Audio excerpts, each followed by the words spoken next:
Assalamualaikum warahmatullahi wabarakatuh. Teman-teman yang dirahmati oleh Allah Subhanahu wa ta'ala, dimanapun Anda berada dan siapapun yang menonton video ini, teman-teman. Kenapa seseorang perlu diruqyahkan?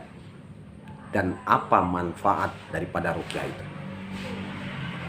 Teman-teman, di sini ada 4 manfaat ya bagi orang perlu diruqyahkan. Yang pertama adalah untuk menghilangkan pengaruh sihir atau kena sihir, guna-guna maupun santet ya. Jadi sihir itu sepanjang zaman tetap ada ya, sampai sekarang, sampai akhir zaman tetap ada sihir itu, teman-teman. Makanya Allah banyak menurunkan ayat-ayat tentang sihir, menjelaskan tentang sihir. Bahkan para nabi dulu berhadapan dengan penyihir.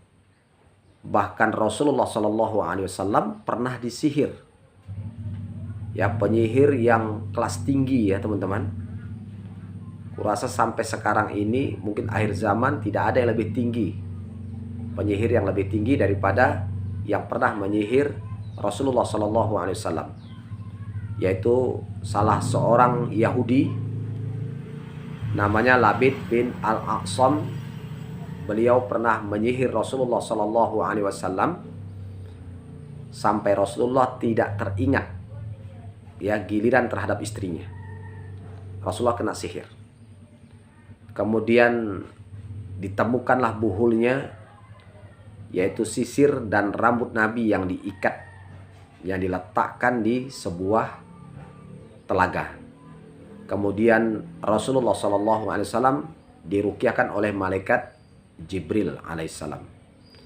Nah, Rasul saja pernah kena sihir, apalagi kita ya. Jadi siapa yang kena sihir, kena guna-guna ataupun santet, itu perlu diruqyahkan. Solusinya ruqyah yang syar'i ya, teman-teman. Kemudian yang kedua, orang yang mengalami kesurupan jin atau dimasuki oleh bangsa jin ke tubuhnya ya, mungkin terlintas, kalau bahasa Jawa tersambet ya, terlintas, terkena. Nah, itu orang seperti itu solusinya adalah diruqyahkan. Jadi manfaatnya ruqyah itu bisa mengusir jin yang masuk ke tubuh manusia itu ya. Kemudian yang ketiga, ruqyah itu bisa menyembuhkan penyakit-penyakit gaib. Sering kita dengar orang sakit asam lambung misalnya ya, sakit bagian kakinya, bagian tangannya, bagian tengkuk lehernya ya.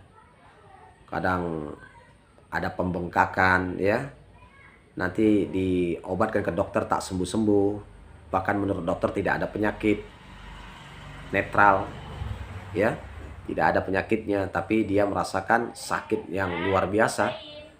Nah, orang seperti ini termasuk penyakit gaib ya, kalau seperti ini. Atau minimal sering sakit kepala, bahu berat, jantung debar-debar, ketakutan, was-was, gelisah, susah tidur malam, mimpi buruk, mudah emosi, sudah berobat ke dokter tidak sembuh-sembuh. Nah, ini termasuk penyakit gaib. Dan ini solusinya adalah diruqyahkan. Tidak ada lain ya, solusinya adalah diruqyahkan.